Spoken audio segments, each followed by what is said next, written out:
Bismillahirrahmanirrahim. Assalamualaikum warahmatullahi wabarakatuh. Alhamdulillahirrabbilalamin. Nahmadu wa nasta'inu wa nastaghfiruh. Wa na'udzu billahi min sururi anfusina wa min sayyiati a'malina. May yahdihillahu fala mudhillalah wa may yudlilhu fala hadiyalah. Amma ba'd. Puji syukur kehadirat Allah Subhanahu wa taala, pada kesempatan hari ini kita masih diberi nikmat sehat, nikmat iman yang luar biasa oleh Allah Subhanahu wa taala. Soleh-soleha semuanya.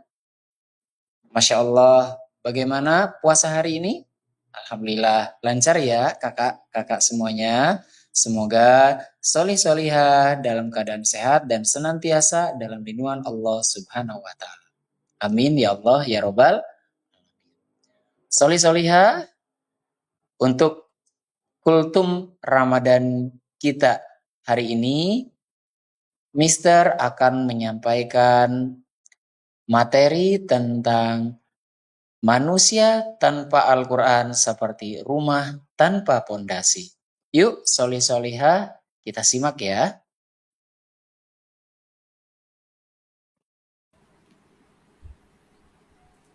Baik, soleh-soleha semuanya.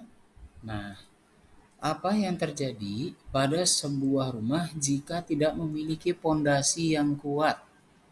Coba, bagaimana kalau misalkan suatu rumah jika tidak memiliki pondasi? Ya, betul sekali.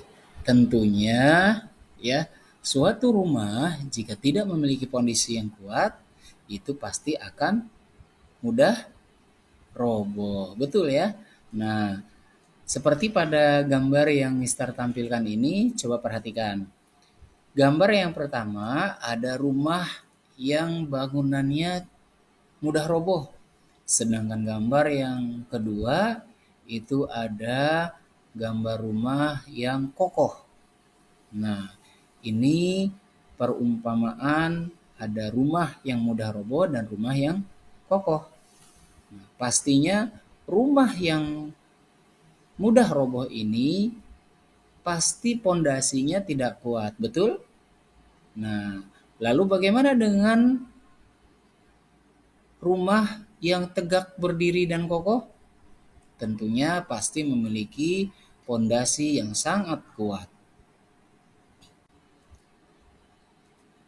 Soleh-solehah yang dirahmati Allah Subhanahu wa taala, seperti bagaimana tadi yang sudah Mister sampaikan bahwa rumah itu membutuhkan pondasi agar tetap berdiri kokoh, dan manusia pun membutuhkan Al-Quran sebagai petunjuk agar hidupnya lurus dan tidak mudah goyah oleh godaan dunia. Tanpa Al-Quran, manusia akan kehilangan arah, mudah terombang-ambing oleh hawa nafsu tentunya, dan terjerumus ke dalam kesesatan. Sekilas kita lihat banyak rumah-rumah yang terlihat indah dan kokoh, tetapi begitu ada angin kencang atau gempa, rumah itu akan roboh dalam sekejap. Begitu pula dengan manusia yang hidup tanpa Al-Quran, hatinya akan hampa, ya, dan dia tidak akan mendapatkan petunjuk dari Allah.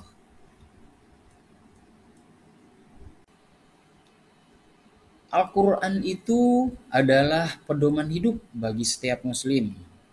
Ya. Allah berfirman di dalam surah Al-Baqarah ayat 2. A'udzu billahi minasyaitonir rajim. Bismillahirrahmanirrahim.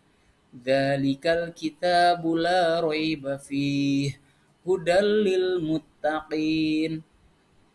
Yang artinya, kitab Al-Quran ini tidak ada keraguan padanya, petunjuk bagi mereka yang bertakwa. Quran Surat Al-Baqarah ayat 2. Soleh-solehah yang dirahmati Allah, kemudian apa dampaknya yang bisa dirasakan jika manusia mengabaikan ajaran Al-Quran? Nah, dampaknya diantaranya Yang pertama yaitu dampak dalam kehidupan pribadi. Pertama, bisa kehilangan arah dan tujuan hidup kalau tanpa Al-Quran ya. Yang kedua, mudah terjerumus dalam kemaksiatan. Ya, kalau kita tidak memiliki atau tidak berpegang teguh pada Al-Quran, ya, kita akan mudah terjerumus dalam kemaksiatan. Ya, kemudian kegelisahan dan kekosongan batin. Nah, kegelisahan dan kekosongan batin tanpa pedoman spiritual, banyak orang yang merasa hampa, ya, hatinya hampa, sulit menemukan ketenangan jiwa. Berbeda kalau misalkan kita sering membaca Al-Quran, ya, Al-Quran sebagai pedoman, itu hatinya akan tentram, tenang, damai. Ya. Kemudian solih-solihah, dampak di dalam keluarga kalau kita mengabaikan ajaran Al-Quran. Ya, yang pertama, kurangnya keharmonisan dan kasih sayang. Ya, kurangnya keharmonisan dan kasih sayang. Al-Quran di di dalamnya ini banyak sekali pelajaran-pelajaran ilmu tentang rumah tangga, ilmu tentang keluarga, seperti kasih sayang, saling menghormati, tanggung jawab, ya, dan masih banyak lagi. Tanpa Al-Quran, hubungan keluarga bisa menjadi renggang dan penuh konflik nanti. Ya, kalau kita sering membaca Al-Quran di dalam rumah, itu insya Allah rumah akan menjadi tenang, ya, adem, ya. Nah, kemudian kurangnya bimbingan dalam mendidik anak. Jika ajaran Al-Quran diabaikan, orang tua mungkin tidak memiliki pedoman yang jelas dalam mendidik anak. Ya, jadi dalam mendidik anak pun harus sesuai tuntunan Al-Quran. Ya, nilai-nilai yang baik. Ya. Kemudian meningkatnya kasus perceraian dan perselisihan. Nah, ini banyak sekali terjadi. Ketidakmampuan dalam menyelesaikan masalah dengan bijak bisa menyebabkan keharmonisan, ya, ketidakharmonisan dalam rumah tangga. Ya, sering terjadi perceraian. Lalu, bagaimana kalau misalkan kita mengajarkan Al-Quran, kalau kita mengabaikan ajaran Al-Quran, dampaknya di dalam masyarakat. Nah, yang pertama, meningkatnya moralitas yang buruk. Ya, tentu ya, moralitas yang buruk di dalam masyarakat. Nah, tanpa pedoman dari Al-Quran, banyak orang bisa kehilangan nilai-nilai moral seperti kejujuran, keadilan, dan empati. Ya. Kemudian, meningkatnya kriminalitas dan konflik sosial. Sering terjadi perselisihan, ya. Ketika nilai agama tidak menjadi pegangan, masyarakat, ya, masyarakat lebih rentan terhadap kejahatan, ya, korupsi dan tindakan anarkis, ya, tindakan kerusuhan, ya. Kemudian kurangnya kepedulian sosial. Al-Qur'an juga tentu mengajarkan untuk saling membantu, peduli terhadap sesama, ya. Namun sebaliknya, jika diabaikan, masyarakat bisa menjadi lebih lebih individualis dan kurang memiliki rasa empati. Dari sini kita bisa memahami betapa pentingnya menjadikan Al-Quran sebagai pedoman hidup agar kehidupan pribadi, keluarga, dan masyarakat tetap terjaga dalam kebaikan dan keberkahan. Amin ya Allah ya Rabbal Alamin.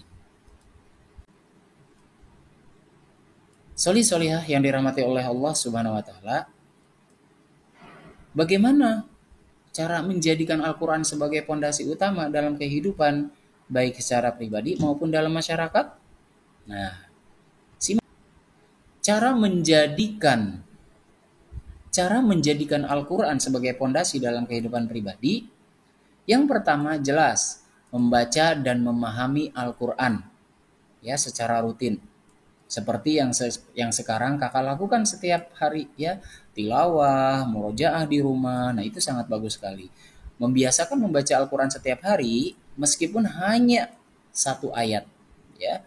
Kemudian berusaha memahami maknanya kalau bisa dan tafsirnya agar tidak hanya sekedar membaca ya, tetapi juga menghayati pesan-pesan yang terkandung di dalamnya. Itu lebih bagus, Kak.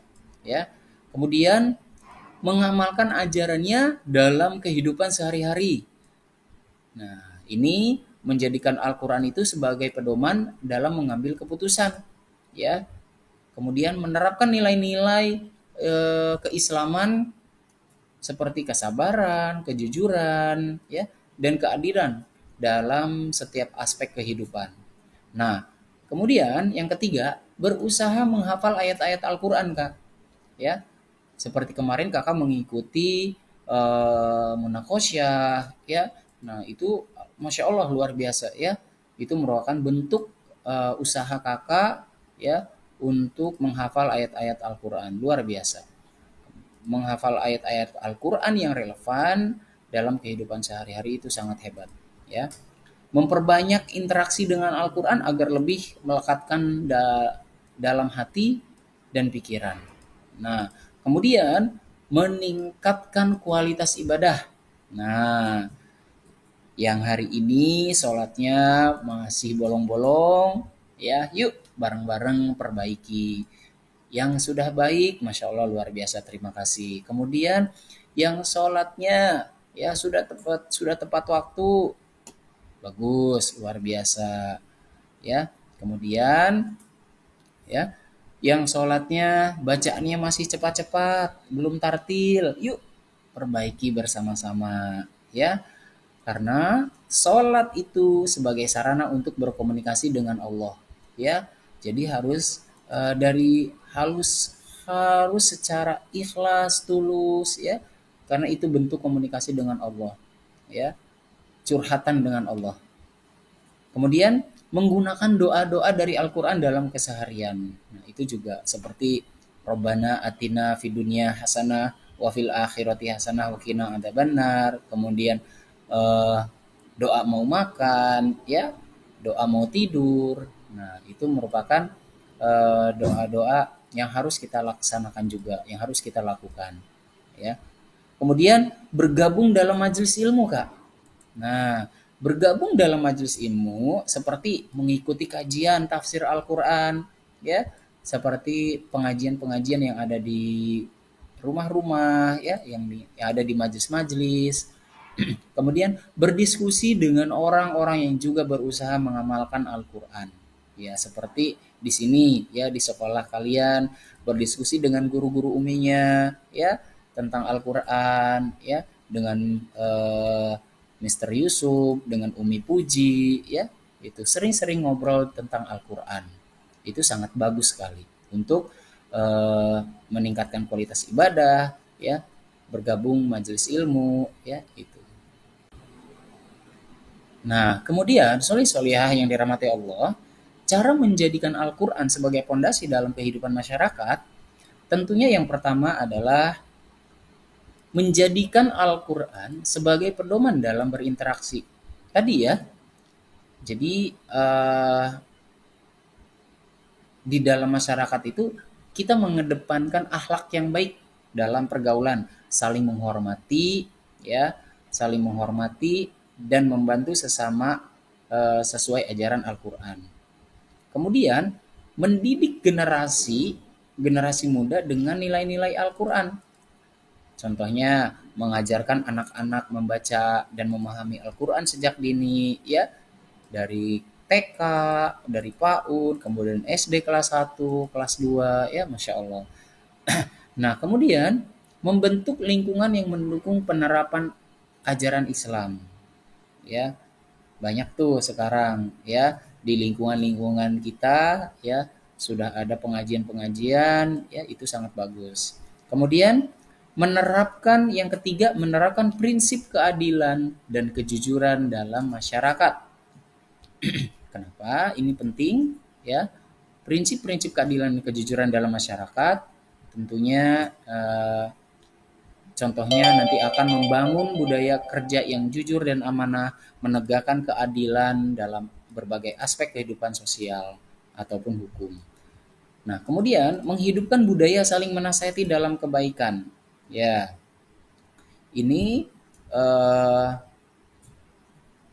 mengajak orang lain untuk bersama-sama mengamalkan ajaran Al-Quran. Jika orang lain ada yang belum bisa baca Al-Quran, yuk bareng ajak bersama. Ya, jangan kakak celak, jangan kakak cemooh. Ya, diajak kakak. Ya, ajak bersama, menghidupkan budaya saling menasehati dalam kebaikan. Gitu. Kemudian mengembangkan lembaga atau program berbasis Al-Quran. Nah, seperti mendirikan lembaga pendidikan berbasis Islam. Ya, sekarang alhamdulillah ya banyak sekali sekolah-sekolah swasta swasta Islam ya berdiri, itu sangat luar biasa. Kemudian banyak TK-TK Al-Qur'an ya. Ini sudah berbasis ke Al-Qur'an, mengajarkan ilmu-ilmu Al-Qur'an. Itu sangat bagus sekali. Ya. Baitul Quran, ya, rumah-rumah Quran, rumah-rumah tahfiz, itu sangat bagus, ya Kak ya. Ini membangun komunitas atau gerakan sosial berlandaskan nilai-nilai Al-Quran. Nah, atau bisa juga kakak ya di dalam grup WA, grup media sosial buat ya one day one ayat. Nah, ya di situ bisa juga ya mengembangkan via teknologi ya itu. Nah, itulah solih-solihah semuanya ya. Kiranya Mister cukup sekian kultum Ramadan kita pada sore ini ya, mudah-mudahan bermanfaat untuk kalian ya. Kesimpulan dari Mister yaitu yuk bersama-sama kita pegang teguh pedoman kita yaitu Al-Qur'an sebagai petunjuk ya, petunjuk pedoman hidup untuk kita semua ya. Terus belajar Al-Qur'an, terus tilawah ya, dan eh, pahami maknanya ya, itu yang paling penting, pahami maknanya. Terima kasih, semoga ibadah kita hari ini diterima oleh Allah Subhanahu wa taala, puasa kita diterima oleh Allah Subhanahu wa taala. Kurang lebihnya maaf, billahi taufiq wal hidayah. Wassalamualaikum warahmatullahi wabarakatuh.